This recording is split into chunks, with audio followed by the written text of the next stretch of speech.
Hi, I'm Susan Swain, host of C-SPAN's Q&A, where we spend an hour with nonfiction writers and historians who add context to today's news. On this episode, Gary Ginsberg talks about his new book, First Friends. Ginsberg, whose career spans politics and journalism, writes about the confidants of U.S. presidents and the influence they wielded. You'll learn about banker and businessman Bebe Rebozo, who Richard Nixon knew for 44 years, and civil rights leader Vernon Jordan, one of Bill Clinton's closest advisors for much of his political career, and other presidential stories. Our conversation will begin in just a moment. Gary Ginsberg, you have a new book called First Friends, which is a different take on presidential biographies. Tell me about the concept. Well, I have been endlessly fascinated by the American presidency since I was a kid. And as I grew older, I started to work on campaigns, and then I worked in the Clinton administration. And I started to notice this dynamic between the leader's best friend and the leader himself, and how that best friend could speak in a way that no aide or staffer could, speak more bluntly, act more naturally. And I saw it with Warren Beatty in the Gary Hart campaign, how he would fly in for major campaign events and speak to the candidate in a way that no one else around him was at the time, and say, he would say all the time, "Stop acting and talking like a politician, Gary." And Gary would get quite roused by that, but he would listen and he would change the way he spoke. And I also saw how he would relax him then at night with late night conversations, late night dinners. And then I saw the same dynamic at play in the Bill Clinton campaign with Vernon Jordan, and how they were of equal stature, and what that allowed Clinton to get from Jordan in a way that he couldn't from anybody else who worked on the campaign and then in the administration itself. And so I thought, well, this is an interesting dynamic. It's true in my life, how my friends can relate to me in a way that coworkers couldn't, or bosses certainly couldn't. So as I grew older and had this interest in writing a book, I looked at presidential literature to see if there was anything about that first friend. And curiously, there was nothing. There was books about first chefs and first butlers, first wives, first sons, but nothing about the role of the first friend throughout the American presidency.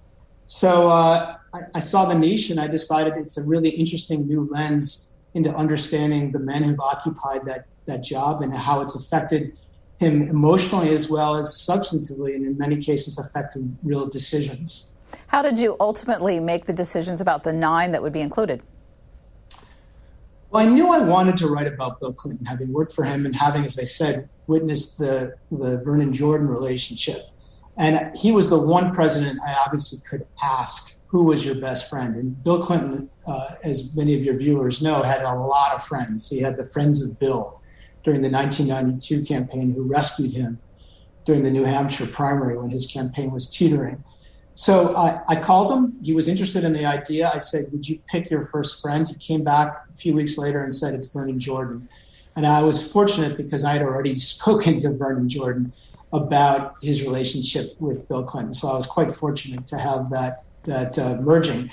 With Kennedy, I knew I wanted to write about him as well, because he too was somebody who had a lot of friends and reveled in the friendships he enjoyed. I asked his daughter, Caroline, who was a longtime friend of mine. She fortunately didn't give me the obvious names of a Lem Billings or a Dave Powers or a Ben Bradley, but she said, "I'm going to give you the person who I think has kind of been lost to history, but from my own experience, I know was my father's and my mother's, very, very dear friend, and it's David Ormsby Gore."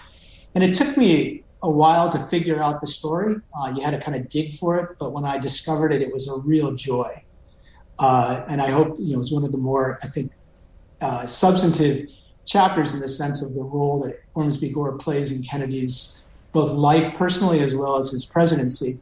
And then with some, they were kind of obvious. Joshua Speed and Abraham Lincoln. There's a great book by Charles Strozer that details that relationship quite well.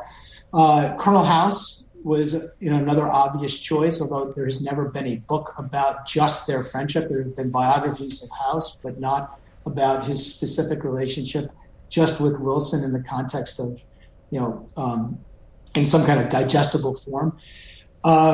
Some were just a total joy to discover, like Nathaniel Hawthorne and Franklin Pierce. I didn't know anything about it. My father-in-law actually gave me the idea, and I found that there's a really rich story there.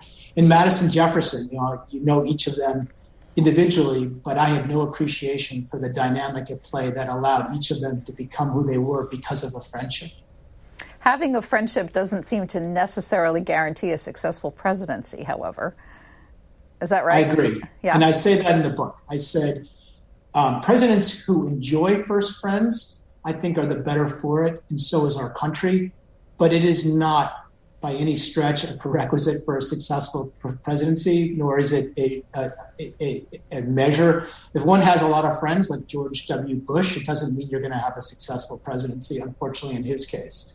And I talk about that in my preface because there was a concern expressed by somebody who interviewed Al Gore for the vice presidency. He was concerned that the then senator didn't have enough friends to be president. And ironically, the person he lost to, George Bush, as I said, did have a lot of friends, but ultimately, I think, because of the Iraqi war and the recession, is regarded as having a less than totally successful presidency. Donald Trump is not one of your profiled presidents, but we looked in our video archive and found a clip of him talking about what happens to friendships when you become president. Let's show it. They started off by saying, this will be a very short evening for Donald Trump. That was Donald Trump in those days. Now it's President Trump. I lost all my friends because of this position. I had friends, hey, Don, let's go to dinner. Okay, good, Richard, I'll go. Hey, Don, let's go. Okay, Larry, I'll see you later. We'll meet you at a restaurant in New York. And now they call me up. Mr. President, sir, would you like to get together sometime? I say, loosen up. Yes, call me Donald. You've known me for 30 years. Call me Donald.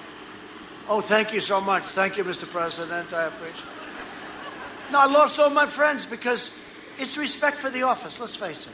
It's different. They used to be loose. They used to be great. You could sit back. I'm not a drinker, but you could sit back and have a drink, whatever the hell you're drinking. And now you can't do that anymore. You can't do it anymore. So I have to rely on people in Congress to be my friends. Gary Ginsberg, Donald Trump on the loss of friendships. What he's describing there is what is commonly described for presidents as the bubble that they go into inside the White House. What are the challenges that poses for a president being in that bubble?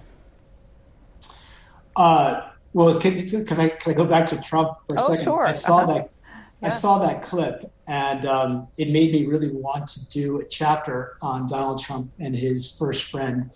And I spent a lot of time going around and around with somebody very close to him during the writing process to find that first friend, because I knew that he spends a lot of time on the phone talking to friends. There were two in particular that I was told about: Ike Perlmutter, who is the founder of Marvel, and then a guy named Phil Ruffin, who was a casino mogul. And Trump talked all the time to both men. And I asked this person, who was in a position to know, were they first friends? And he said, not really, in the sense that the conversations were the type that you would have with a really close, intimate friend. It was more about, how am I doing? And so I struggled with this person to identify that first friend. And at the end of the day, what we concluded was that Donald Trump really did not need a first friend as president. He was constitutionally not built for first friendships. He's a deeply independent man who never relied on a first friend, even in his rise to the presidency. And I think what he ultimately needed in the presidency in terms of that emotional support was the affirmation of the masses. And the way this person described it, it was really kind of his Twitter feed, to shorthand it, that gave him that emotional sustenance and that sense of confidence to bolster him throughout his term. And this person said, we would go up to Camp David, friends and family, but instead of relaxing as one would do with their friends, he sat in his cabin most of the day and would call around to supporters around the country to get that emotional support. And it was really more of this amorphous mass as opposed to any individual. In terms of I think presidents have been able throughout history to maintain close friendships despite the barriers that come from being in the Oval Office. And in modern times, as we've heard from, I think, President Obama, it was the desire to maintain that BlackBerry or that cell phone to allow that kind of constant contact. And certainly the White House, with its privacy, allows friends to come and go. And I think with President Obama, he said, I don't need any more friends than the ones I have. And he spent a lot of quality time, as he writes about in his memoir, Promised Land, about having his friends by his side throughout his presidency to give him that emotional ballast. So I don't think that being in the White House in any way secludes presidents from their ability to maintain those friendships. Your 9 chapters are very different kinds of friendships for each of the presidents. Are there any common threads among them? Yeah, I think the common thread is a deep and abiding friendship between the two individuals. Friendships that were mainly based on rooting for the other, mutual interests, shared interests, a friendship that transcended time and place. And what I think this differentiates the first friend from a chief of staff or anybody else who serves at the pleasure of the president is the ability to speak to the president in a way that nobody else can, and to relax the president in a way that no staffer or aide can, because they have so much history together, so many shared experiences, both good experiences and bad experiences, that allows them to kind of speak in a shorthand and to understand each other in a way that nobody who is in the employ really can I think, get to. We have time to dig a little more deeply into a few of your chapters, and I want to start with the Bill Clinton-Vernon Jordan relationship, which the chapter title is Two Brothers of the South. Mr. Jordan died earlier this year. Let's listen to Bill Clinton eulogizing his friend. God, we were lucky he was here. Lucky he was our friend. Lucky that in this imperfect world, somehow he found us and we found him.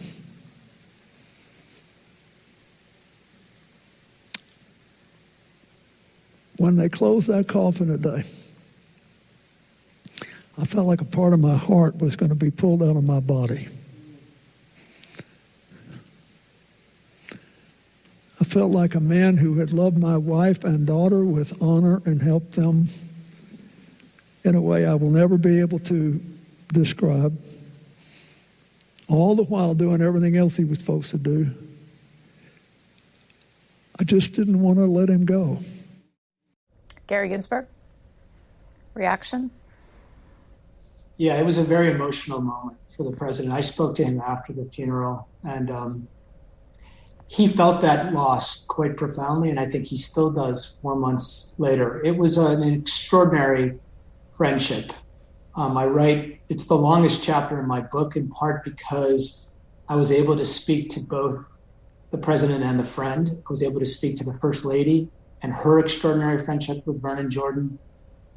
And what I discovered was that they were both, two brothers from the South. It defined so much of their friendship, their mutual desire to see the interests of Black Americans improved.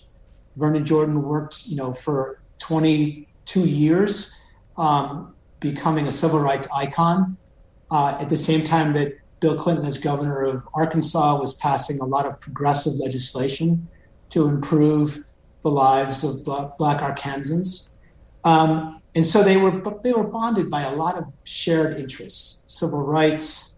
They loved to play sports together, golf in particular. They loved politics and the game of politics. And so much of Bill Clinton's life was enriched and empowered by Vernon Jordan. I write extensively about when Bill Clinton lost his first re-election race for Arkansas governor in 1980. He was devastated emotionally, just a shell of a man after the loss. He was the youngest ex-governor in American history. And Vernon had met him 3 years earlier. He had met Hillary 11 years earlier and had already formed a real emotional bond with both. He flies down to Little Rock about a month and a half after the loss, and he walks into the kitchen of their new home. They've already vacated the mansion. And he speaks to Bill Clinton in a way that nobody else could. And Clinton had been calling around to all of his friends saying, what do I do now? I don't know what to do. I'm out of office. I'm too young. Do I take a job in California? Do I go become a university president? Do I go into the private sector? Vernon Jordan goes down into that kitchen and over almost 3 hours of a grits breakfast says, you need to stay in the game. You're too talented to quit right now.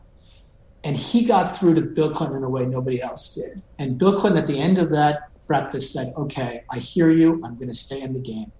And 2 years later, he was inaugurated as the next governor of Arkansas and stayed in the game. And 10 years later was the president of the United States. And there are so many other examples of where Vernon was next to Bill Clinton at a pivotal moment to help him either in his rise to the presidency, his choice of a vice presidency, his advice during the transition as the first Black transition chair in American presidential history, and then the role he played throughout his presidency, throughout the Lewinsky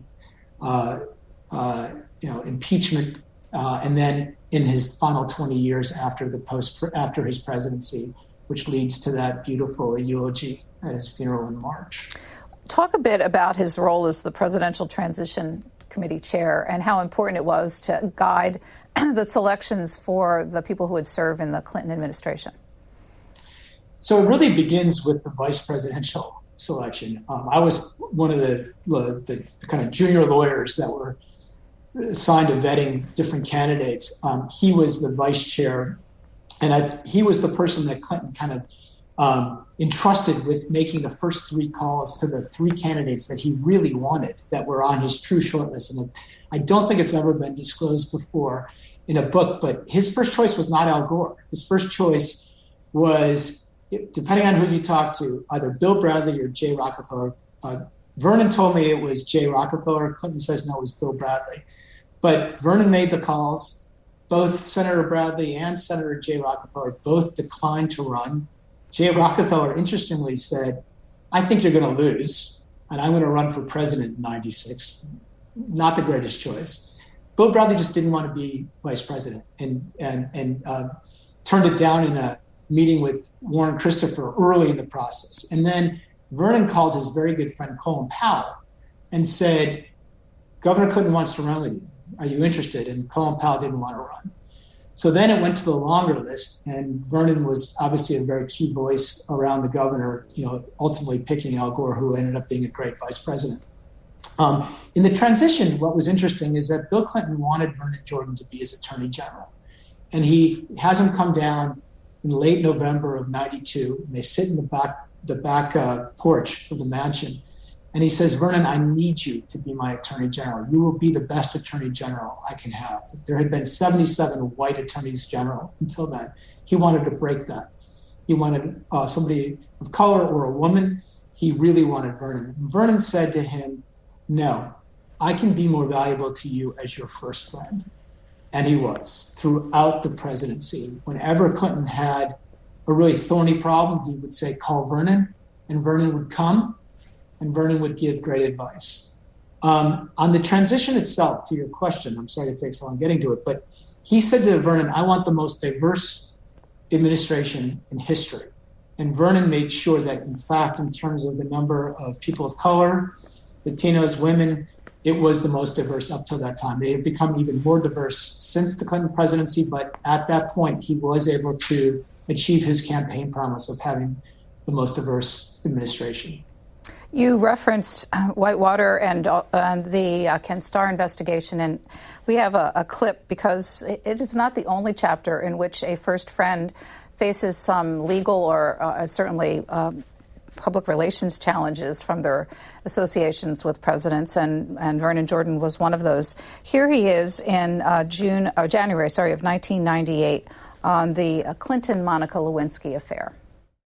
I want to say to you absolutely and unequivocally that Ms. Lewinsky told me in no uncertain terms that she did not have a sexual relationship with the president.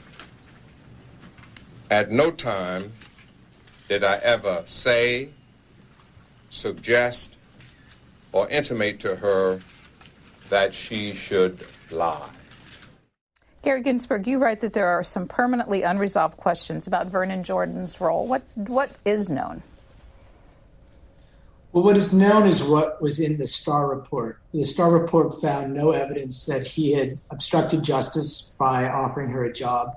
I think the record does show that he was careful enough and smart enough to never directly want to know whether the president had a sexual relationship with Monica Lewinsky. And the good thing for Vernon is that Vernon made it a practice of helping people, younger people in particular, find jobs. He loved the role of being, kind of the mentor. And he mentored and found jobs for literally hundreds, if not thousands of people throughout his career. It was part of his charm and part of why he was so beloved. And I asked Clinton later, did you ever speak to Vernon about this relationship? And he said no. And I was smart enough to know that I didn't want to implicate my friends. And he was, I think, frankly, he was uncomfortable talking about any affairs with women other than his wife. And I think Vernon was smart enough to know what to know and was able to get through 20 hours of grand jury testimony without perjuring himself and without implicating the president. So that, the president ultimately was impeached on counts that were unrelated to Vernon. And Vernon obviously was never charged and was never formally in any way implicated in it, other than as a witness. You write about the personal role that he took with the First Lady and Chelsea Clinton, and it seemed that the president himself was referring to that in his eulogy, the special role he played with his spouse and daughter. What, in fact, did Vernon Jordan do as that family faced that personal crisis as well as a political one? This has never been reported before, to my knowledge. After the president confessed to Hillary that it was, in fact, a sexual relationship, and then confessed to the nation, they take that trip to Martha's Vineyard. They spend time with Vernon. I believe it was after they got back to the White House when Bill Clinton, so it's sometime in September of '98, Bill Clinton asks Vernon Jordan to go speak to Hillary to tell her, to convince her, persuade her not to leave the president. I think things had gotten so bad between the two of them that she was seriously contemplating it. And as Bill Clinton told me later, he was the only person that he could trust to have such a conversation. And to Hillary, he was the only person that had her respect such that whatever he said would resonate and be meaningful. So he, in that moment, really did play the ultimate first friend role. That's the only time in my book where a first friend played such a crucial role in maintaining the marriage between a president and the First Lady. Did Whitewater investigation test their friendship? Did it ever get breached? I think it did test the friendship, and then I think President Clinton felt guilty about putting Vernon inadvertently, according to the president, and I believe him, into that uncomfortable national spotlight as a witness and as a potential obstructor of justice. I don't think when Betty Currie called Vernon and asked Vernon to meet with Monica Lewinsky to help her with a job, did the president ever think that it would end up resulting in 20 hours of grand jury testimony? And so much spotlight on a man who was used to playing a more behind-the-scenes role, as he did when he left the Urban League and went into private practice. And I think that it was unresolved, actually, for a couple of years. And I write at the end of the book about a late-night, bull session between the two of them. It's sometime in either late December or early January of 2001, when Vernon gets a call from the president on a Saturday late afternoon. He says, "Can you come and have dinner with me?" And Vernon, being as independent as ever, says, "I already have a dinner, but I can come see you around 9:00. And so at 9:00, he drives up to the South Portico and he goes upstairs into the White House kitchen on the second floor. And they spend 6 hours talking. And I think, and I've confirmed this with President Clinton, that they had never really talked about what it meant to have both gone through that process and whether there was any lingering anger on the part of Vernon that he was thrust into that role.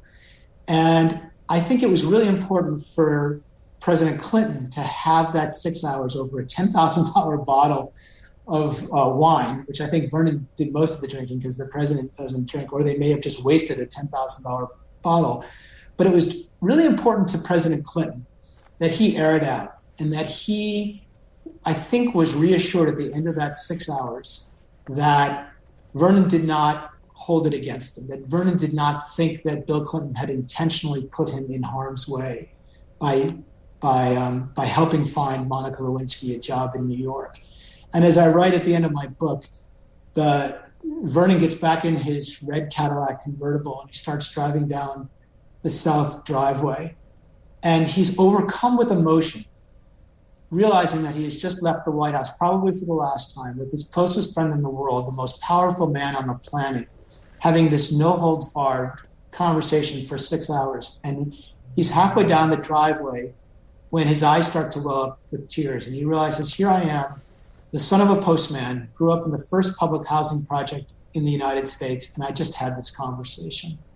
He stops his car, he tears up, he puts his head on the steering wheel, he waits some period of time, and then he turns the car back on and drives out the driveway. And it was really, for me, a particularly emotional moment to hear that story told by Vernon, and then to talk to the president about what it meant to him. Richard Nixon and Bebe Rebozo. If Bill Clinton had 1,000 friends, how would you describe Richard Nixon's attitude about friendship? It's a great question. He was not a man who had a lot of friends, Richard Nixon.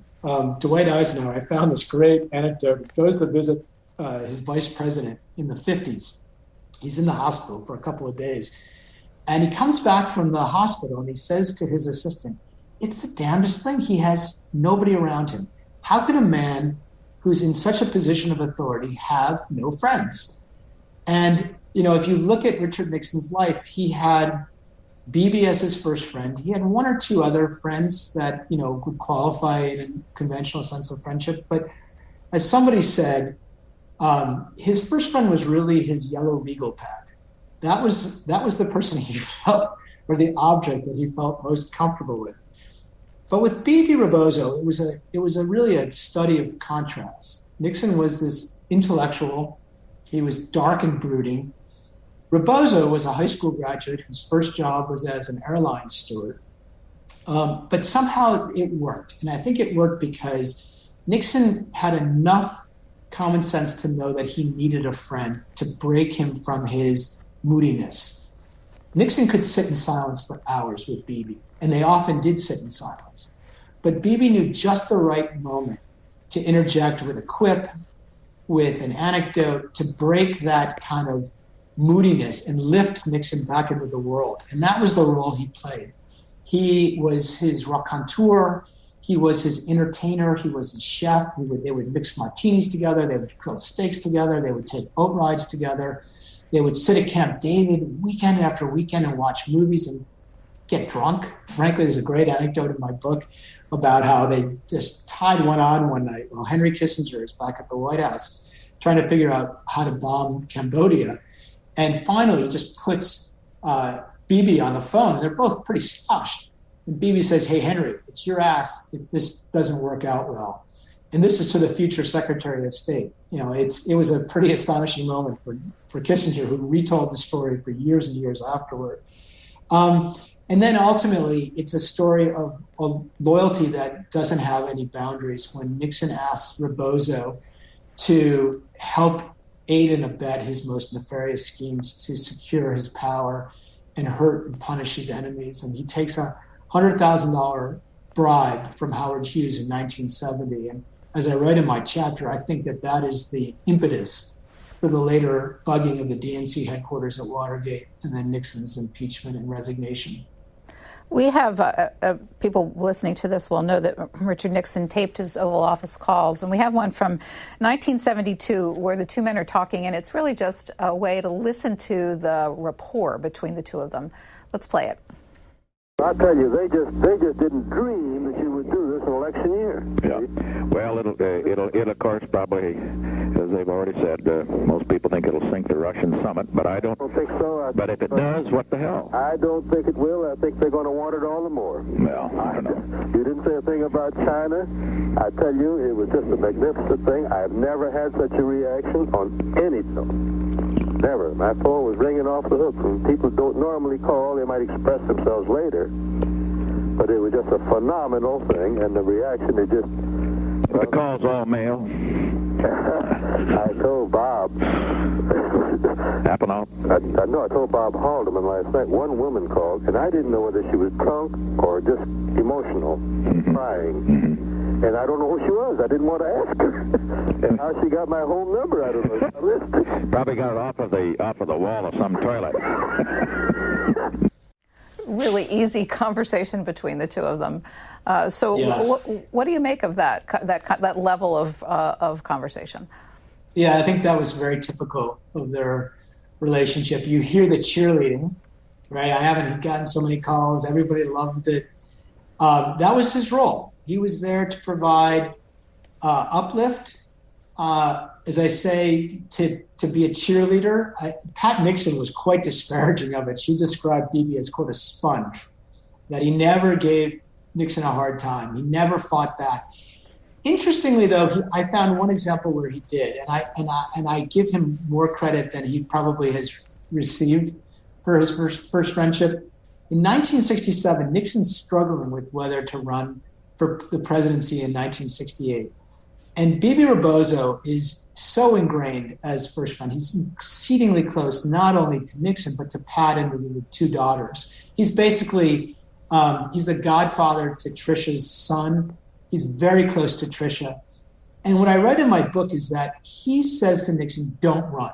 And the reason why he does is that he saw better than anybody the emotional toll that losing in 1960 and then 1962, when he loses the California governorship, he saw the toll that it exacted on Pat most particularly, as well as the daughters. And I suggest, and there's evidence to support it, that Nixon may have beat Pat Nixon. Julie Nixon denies it, but others like Cy Hirsch believe that it was so. But there was clearly a lot of pain that went through the family as a result of those losses. And Rebozo selflessly says to Nixon, don't run. It will exact the same toll again if you lose. Nixon obviously goes on to win, and Rebozo, right, becomes the first friend. He's the most celebrated first friend, I think, in history because of modern media. I grew up I was a 12-year-old, and I watched Bebe Rebozo and was transfixed by this dapper man who was always by Nixon's side.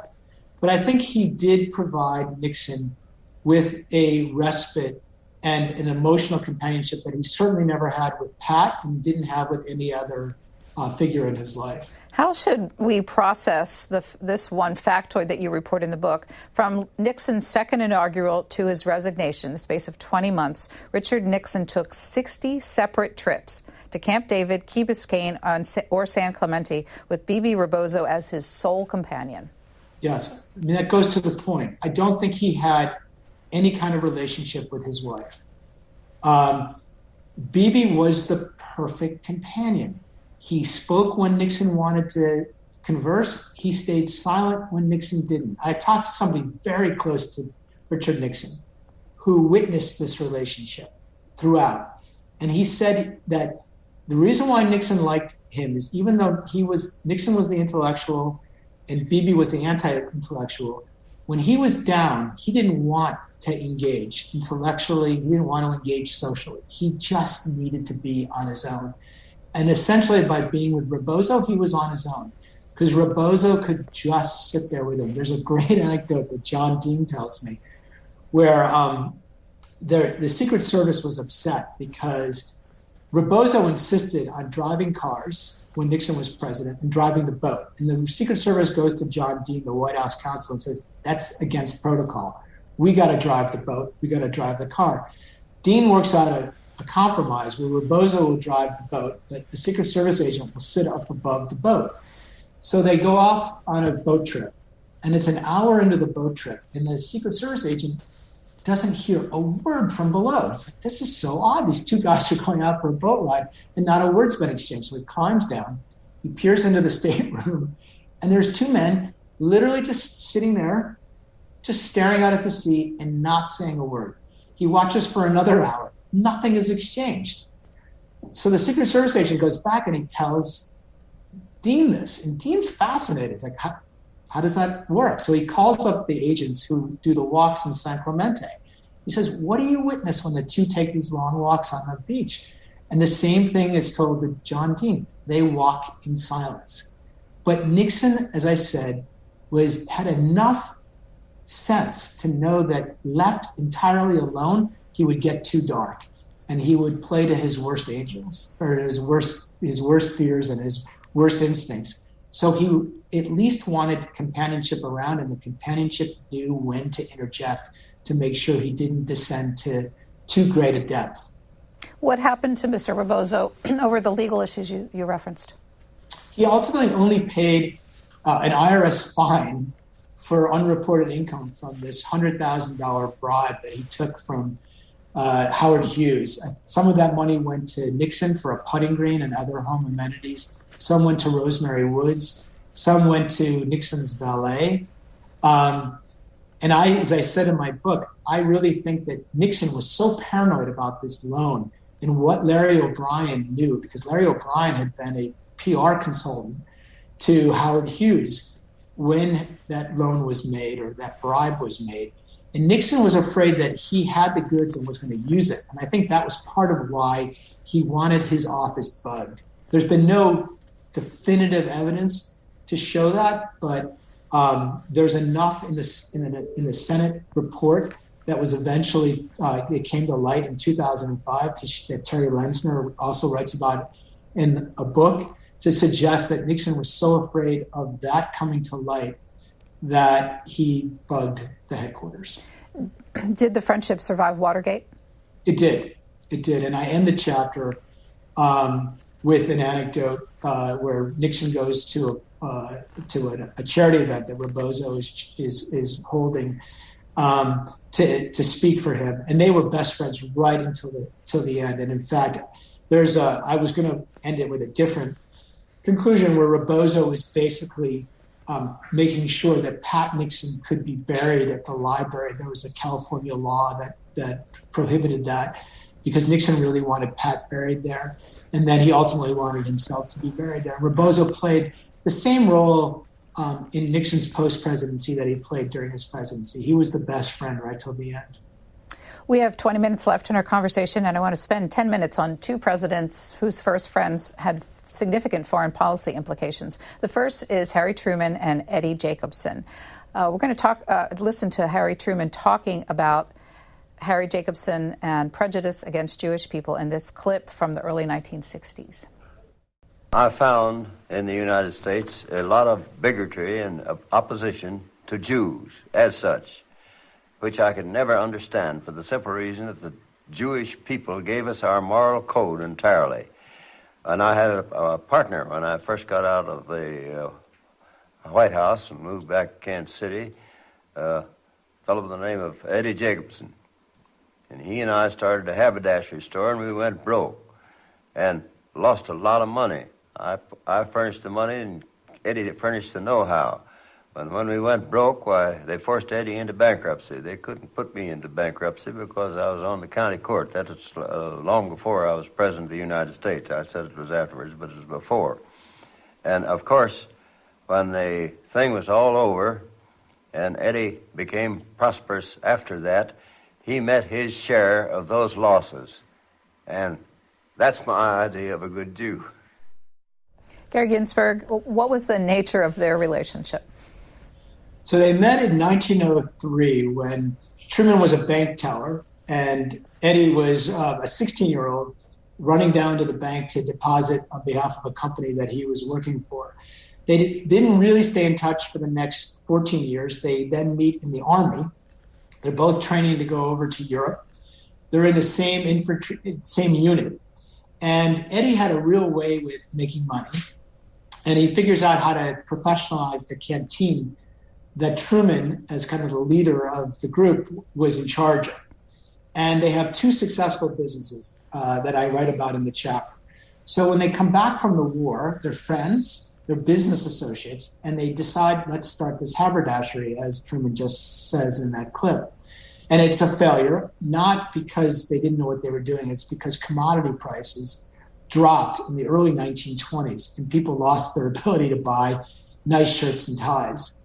So Eddie stays in the haberdashery business for the rest of his life. Truman goes on to become, obviously, president. Where the relationship becomes so consequential is in 1948. Truman has a very difficult decision to make. What do you do with the land of Palestine? Now, Truman was never known as a great friend of the Jews, even to Eddie. Eddie was never allowed into Truman's home. Truman lived in his wife's family's home, the Wallace home. Truman's mother-in-law did not like Jews and never let Jews inside their home, nor did Truman's wife. But Eddie was fine with that. Eddie loved Harry Truman, and Harry Truman loved Eddie. And so in 48, he's got to decide what to do. And he's really frustrated because he's being lobbied very hard by Jewish leaders in the United States who are pushing Truman to support the partition plan that the UN had put forth that would create two states, a state for the Palestinians and a state for the Jews. And the partition plan passes, the United States supports it. But now it's becoming crunch time. It's between November of 47 and the end of the British Mandate, which expires in May of 48. Now we're in March of 1948. It's 2 months before the mandate ends. And he's sick of the issue because, as he says, Jesus Christ couldn't please the Jews when he was alive. How am I supposed to please them? And whatever he says or he does, he doesn't think it's enough for those that he has been meeting with. And he just decides, I'm done with the issue. George Marshall, his Secretary of State, is vehemently opposed to creating an independent Jewish state. He thinks that the Soviets will move right in. It will lead to war. It will lead to the annihilation of the Jews.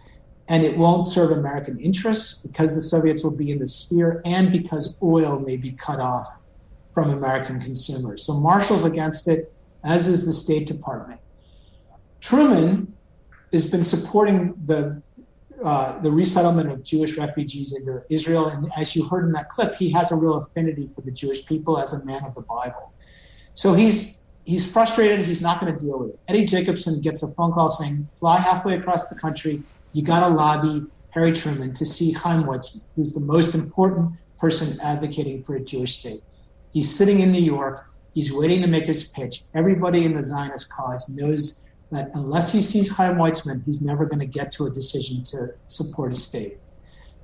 He flies to Washington. He walks up the North Driveway. He walks into the Oval Office. He says, I want to see Harry, my friend. He's not invited. He has no appointment. The appointment secretary says, you can go in and see Harry. Do not bring up the Palestine issue. He doesn't want to talk about it. So Eddie walks in. They make small talk. Harry says to him, well, what are you here for? Why'd you fly across the country for this? He says, you got to meet Chaim Weizmann. Truman says, I am not going to deal with this issue. I'm sick of it. I've been hectored and badgered by all these Jewish leaders. I'm tired of this issue. Go away. Eddie says, Harry, you and I have been friends for 40 years. I know you. I know who your hero is. He points to a statue of Andrew Jackson.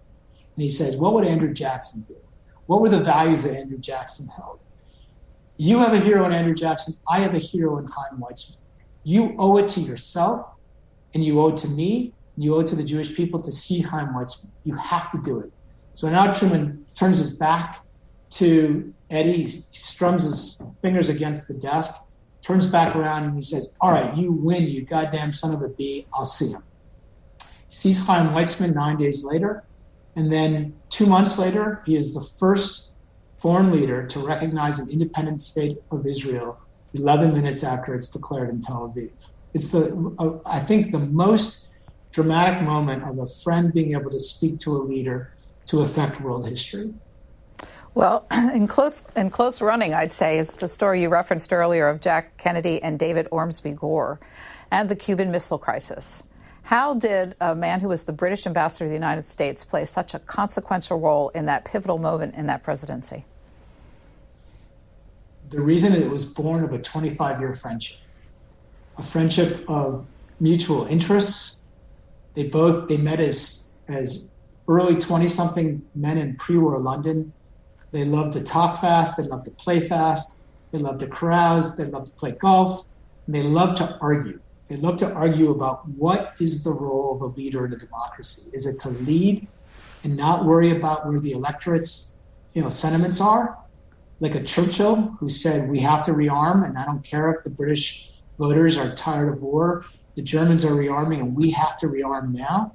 Or is it like a Stanley Baldwin, Neville Chamberlain, which is to accede to the wishes of the electorate and then hope that they will come around to the right view? So they debate this issue for literally 25 years. And Ormsby Gore is of the Churchill mindset, that a leader is brought on this earth to lead and to do the right thing.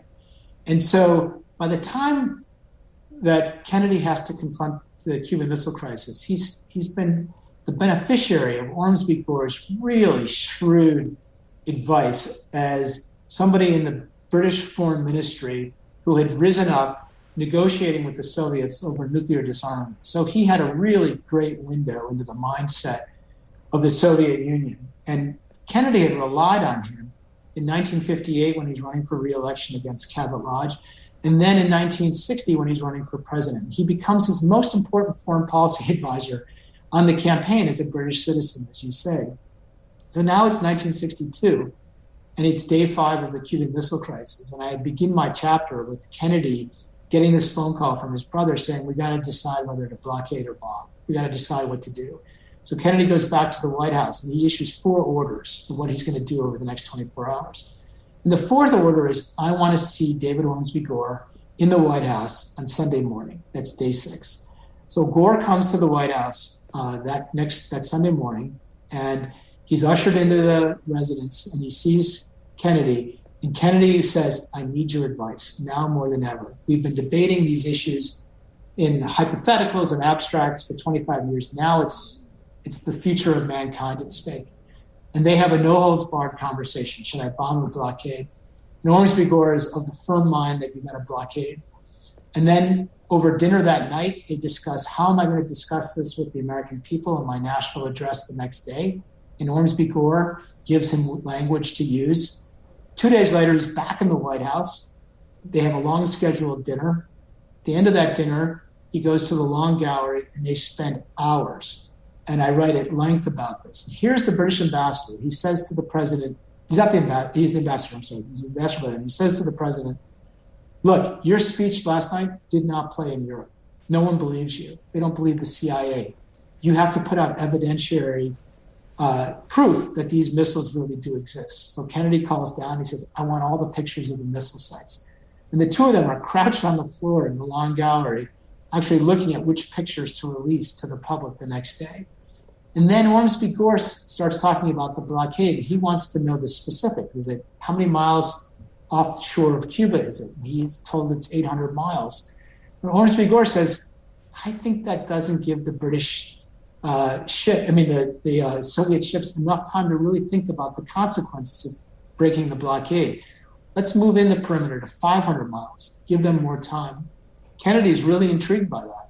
So Kennedy calls McNamara, they debate it. The question is, can Cuban planes reach at 500 miles when they can't reach at 800 miles? Kennedy doesn't care. He says, let's move the perimeter in. It's moved into 500 miles. Throughout that week, Ormsby Gore plays this very central role in advising the president. And there's one moment when Lyndon Johnson is sitting in an ExCom meeting. He's at the end of the cabinet table, and the door is banging against his chair. And he goes, I'm the vice president of the United States. And there's this British guy sitting right next to the president. I don't get it. What's going on? But most people around the president recognized that they were so in a mind meld about how to confront foreign policy issues. And it plays out most dramatically the following year, when Ormsby Gore is really the intellectual catalyst for the limited nuclear test ban treaty that Kennedy signs late in his life at the end of, middle of 1963, end of his life, which I think ushers in the beginning of the end of the Cold War. And it's really a remarkable testament to their friendship and to the the leadership of Ormsby Gore on getting Kennedy to take disarmament is a big issue for him at the waning days of his presidency. Do you think there's a full book there? You said earlier that this story, but for Caroline, would have been somewhat lost to history. Why don't we know more about someone who had such a consequential no? And how did you find out as much as you did? Well, it's not that it hasn't been reported. Barbara Leeming, in The Education of a Statesman, writes about it, and so I give her enormous credit for kind of being the first historian to dig it out. I think one of the problems is that Ormsby Gore gave only 77 pages of oral testimony at the Kennedy Library. I think it's essentially one volume. If you're going to look for a first friend, Lem Billings just screams because he gave 14 hours of oral history of their enormously rich friendship that starts at Choate and extends right on through to the end. Lem Billings had his own basic bedroom on the third floor of the White House. And when you ask most people who was his first friend, if you exclude family, because Bobby was obviously so close to him, people say Lem Billings. But I think Ormsby Gore, in reality, was his first friend, as Caroline told me. I think he and his wife, Sissy, spent more time with the president and First Lady than any other couple. Sissy Gore was told the morning after Kennedy is shot and killed, at this memorial service in the East Room of the White House, Jackie Kennedy walks around to all the closest friends and family who are gathered for the kind of the first service in memory of the fallen president.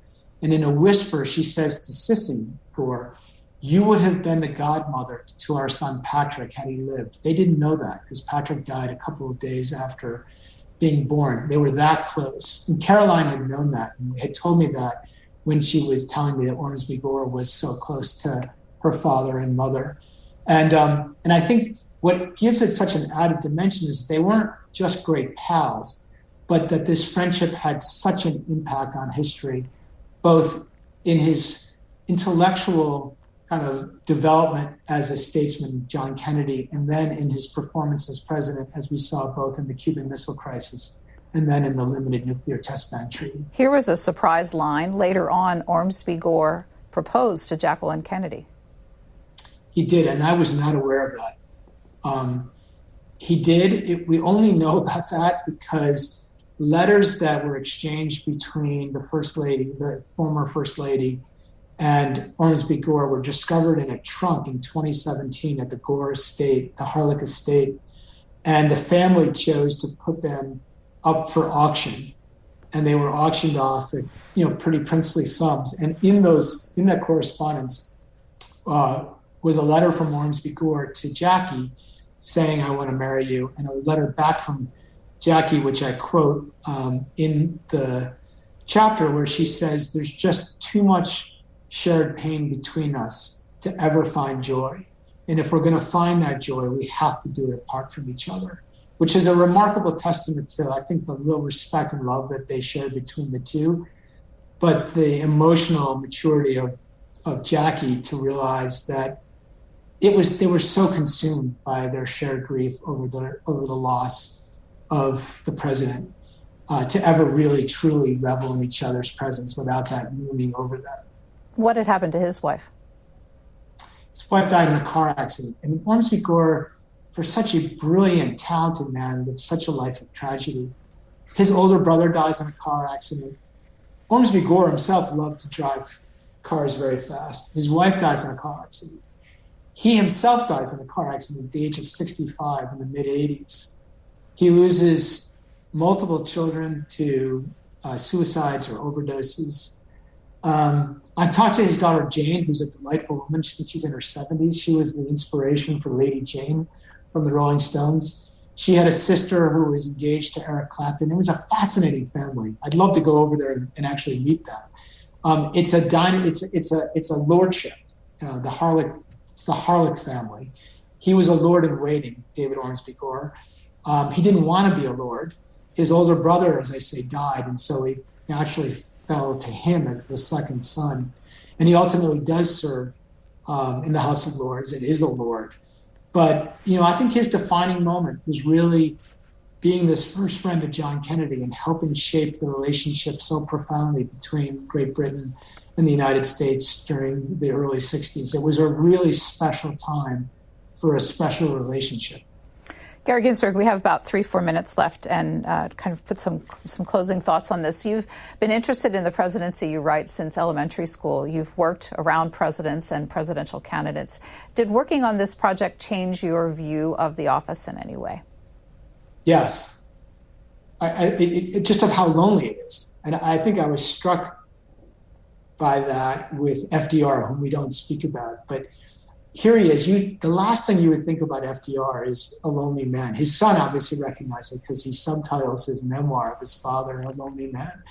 But I was really struck at that one friendship, because FDR, despite fighting a world war and despite fighting a global, a depression, is intensely lonely. And he says to Daisy Suckley, who is my first friend in the book, he says, I'm either Exhibit A or left entirely alone.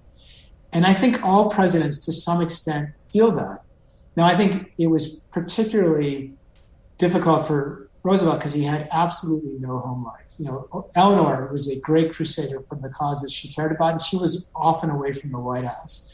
And his kids were either at war or not, frankly, interested in providing their father with an emotional presence. And I think you saw that certainly with Nixon. And I think you see it to some extent with all presidents, that it is a really lonely job. And that's why a first friendship is so important, because we experience it in our own lives, both, in moments of loneliness, wanting to have a friend, and in moments of great joy, wanting to have a friend to share with. Now imagine applying it to the most powerful person on the planet, and how much more important it can be, both for good or for ill, when it goes awry, as it did, I think, with Bebe Rebozo. And that's why I thought it was kind of a rich topic for a book. And hopefully I tell 9 good stories that kind of reflect all of that. The book, as we've been talking about, is called First Friends. It's Gary Ginsberg's first book. I want to thank you for spending an hour with C-SPAN and sharing some of the stories that readers will find inside. We appreciate your time. Thank you for having me.